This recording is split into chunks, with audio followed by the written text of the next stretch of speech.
And anxious attachment can look like a lot of like you're needing a lot of validation, right? I'm going to kind of define what it is.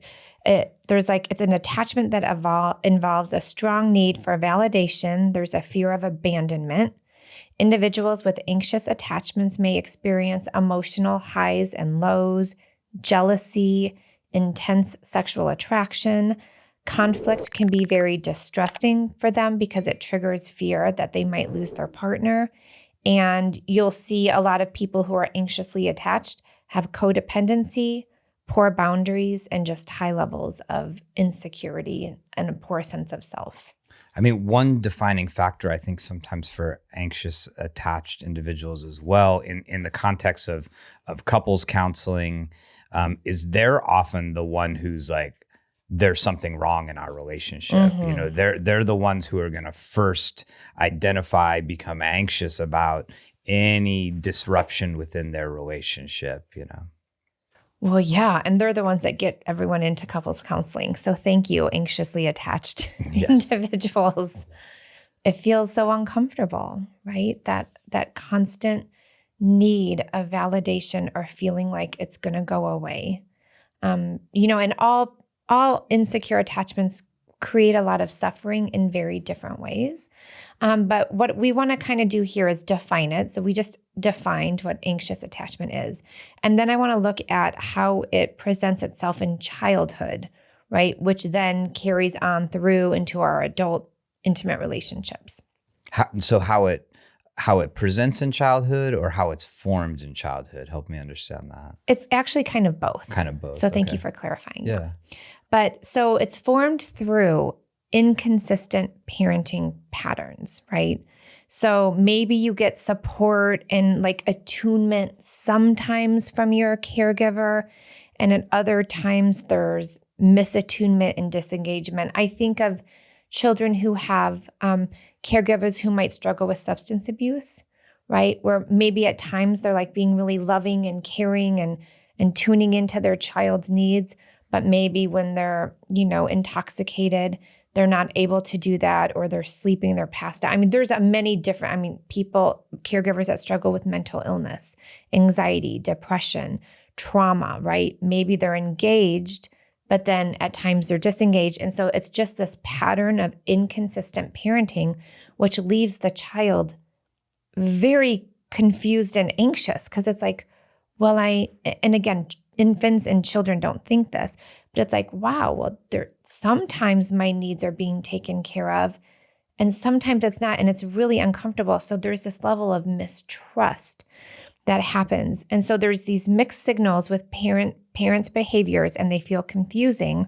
And the biggest thing is it's hard for the child to predict future behavior, right? Which causes the child distress, and it's hard to make sense of. So again, it's hard to trust. You don't know if this time when you're hungry, will your parent come and feed you or will they not, right? So that starts to create that, right, kind of future thinking level of anxiety and mistrust. Yeah, I mean, I think that the inconsistency in care is it really nails it right there. Is that a child, what we want the feedback loop to be is I have a need, somebody notices it, they come in and they meet it, or they at least address it and let me know that my need is being recognized. And in anxious attachment, it's completely inconsistent. And that can be like Tarah's talking about in one individual parent, sort of like sometimes there, sometimes not there, or some gradient between the two. It can also be two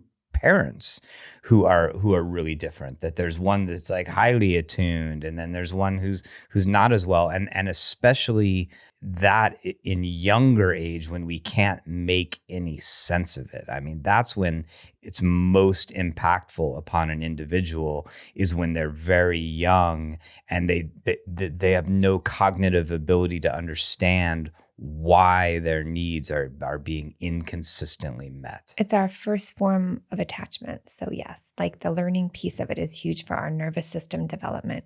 There's also another piece with anxious attachment it's called the emotional hunger of a caregiver. So maybe a caregiver's like that need for closeness and like love from their child is way more important than the child's needs. And so that feels suffocating. And there's total misattunement there because it's all about the caregiver's hunger, emotional hunger for their own needs to be met through their children, and usually the caregiver themselves has an anxious attachment style. They're not doing this because I'm going to just make my child have an anxious attachment style one day. They most likely have their own anxious attachment, which then gets thrown onto, unfortunately, that infant. And early separation from caregivers can also provide anxious attachments, right? Because you had that closeness and then, right, whether it's a death, whether it's separation or divorce, and something happens that can also create anxious attachments. Childhood behaviors, separation anxiety, poor emotion regulation, highly reactive. Maybe they want to constantly be close to their parents. Maybe it's that child who goes to school screaming please don't leave me here, right? Not always is it a sign of anxious attachment, but these are definitely researched behaviors on what an anxious attachment might look like in child.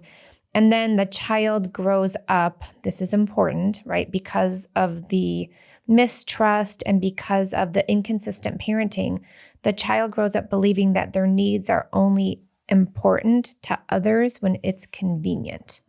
And we see that show up a lot in our couples, and they start to feel resentful and I'm just being used and you're taking me for granted. That's usually a sign of an anxious attachment because, my needs are only important when it's convenient for you. And you must be a narcissist. I mean, we've heard it all. Yeah. So that is, in a nutshell, what anxious attachment looks like in childhood, how it's developed. Again, we could probably sit here for hours talking about all the different ways, a child, can perceive this, right? But again, in a nutshell, it's mistrust in the ability to not predict future behaviors and thinking that your needs aren't as important as anybody else. All right. And then so that's how it plays out in childhood. How does it then show up in relationship, in an adult relationship? Oh, well, it shows up in many ways. And we should have a panel of all of our therapists in here, each give a case example. But signs of anxious attachment in adult relationships are that partner who's anxiously attached is super aware and attuned to their partner's needs. I will do everything for you. Do you need this? Did you bring your orange in your lunch today? Are you right? They're just highly attuned and sensitive to their partner's needs. They for sure prioritize their partner's needs over their own, right? It's so funny because again, this is my primary attachment. And I didn't even realize I was doing this until, I'm always doing the work.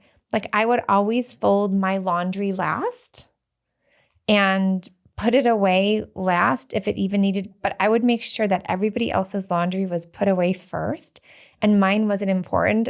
It's so silly, but it totally reflects my anxious attachment because and I would be the last person to eat, right? Other people's needs are more important than mine. Or laundry. Until it gets to a point where that becomes intolerable. And then there's this sort of feedback, snapback of enough, I can't handle this. I have needs.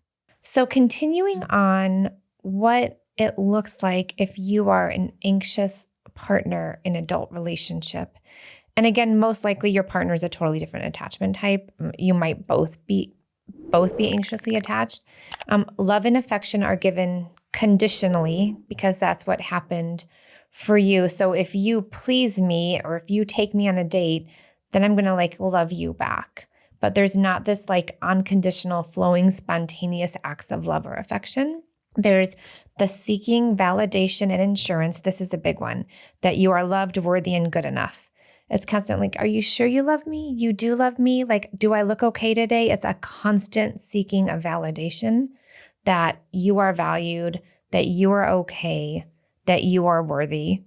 There's a hypervigilance to any threat in the relationship, which is why some people with anxious attachment are very conflict avoidant because even if they have needs, they don't want to say it because they don't want to disrupt their partner or make them feel bad, because they could lose that relationship. Well, I mean, in general, also what I'm noticing here, and what I'm definitely relating to within our relationship, is that other thing we talk a lot about, which is emotional safety, right? That it feels safe in the relationship, that anxiously attached individual, that emotional safety is just tenuous. That there's like, if there's not like a very constant feedback that like everything's okay, I'm loved, you're attracted to me, we're solid, that if there's not that feedback consistently, that they quickly become anxious. They quickly think like, okay, this isn't right. I need to get out.